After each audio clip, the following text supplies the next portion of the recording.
First time வீட்டிலேயே chocolate செய்கிறீங்கன்னா நான் செஞ்ச தப்பை நீங்களும் செஞ்சிடாதீங்க. சாக்லேட் செய்கிறதுக்கு கோகோ ஃப்ரூட் தான் யூஸ் பண்ணுவாங்க. கோகோ ஃப்ரூட்டை இந்த மாதிரி கட் பண்ணிவிட்டு விதைகள் எல்லாம் எடுத்து இந்த மாதிரி ஒரு கிளாஸ் பவுலில் சேர்த்துக்கிறேன். விதைகள் கூடவே வந்து நார் மாதிரிலாம் இருக்கும். ஸோ அதெல்லாம் எடுத்துட்டு அதுக்கப்புறமா ஒரு வாட்டி அலசிட்டு அதுக்கப்புறமா நான் வச்சுருந்துருக்கணும். நான் வந்து அப்படியே வந்து மூடி போட்டு ஒரு 3 நாளைக்கு வைக்க சொல்லியிருந்தாங்க. அதே மாதிரி வச்சுட்டேன். விதைகளில் இருந்த பல்ப் எல்லாம் ஒட்டிக்கிட்டு கருப்பாயிருச்சு. ஸோ அதை எல்லாத்தையும் அலசிட்டு நான் திருப்பியுமே வந்து வெயிலில் வச்சுருந்தேன்.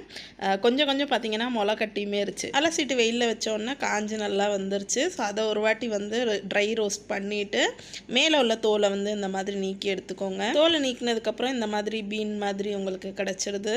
ஸோ தோல் எல்லாத்தையுமே நீக்கியாச்சு. இந்த பக்கம் எல்லாமே பீன்ஸ் இருக்குது. இது எல்லாத்தையுமே மிக்ஸி ஜாரில் சேர்த்துட்டு அரைச்சிட்டு வந்துட்டிங்கன்னா உங்களுக்கு கோகோ பவுடர் வந்து ரெடி ஆயிரும். இதை டேரெக்டாக நீங்கள் கோகோ பவுடர் மாதிரி கூட யூஸ் பண்ணிக்கலாம். அப்படி இல்லைனா சாக்லேட்டாக ரெடி பண்ணணும்னா 2 ஸ்பூன் பீனட் பட்டர் சேர்த்துட்டு இதில் வந்து தேவையான அளவு சர்க்கரை வந்து சேர்த்துக்கிறேன். ஸோ நான் வந்து 2 ஸ்பூன் தான் சேர்த்துருந்தேன். பீனட் பட்டர் வந்து ஆப்ஷனல் தான். உங்களுக்கு அந்த டேஸ்ட் பிடிக்கும்னா சேர்த்துக்கோங்க. இல்லைனா சுகர் மட்டும் சேர்த்து அரைச்சிக்கலாம்.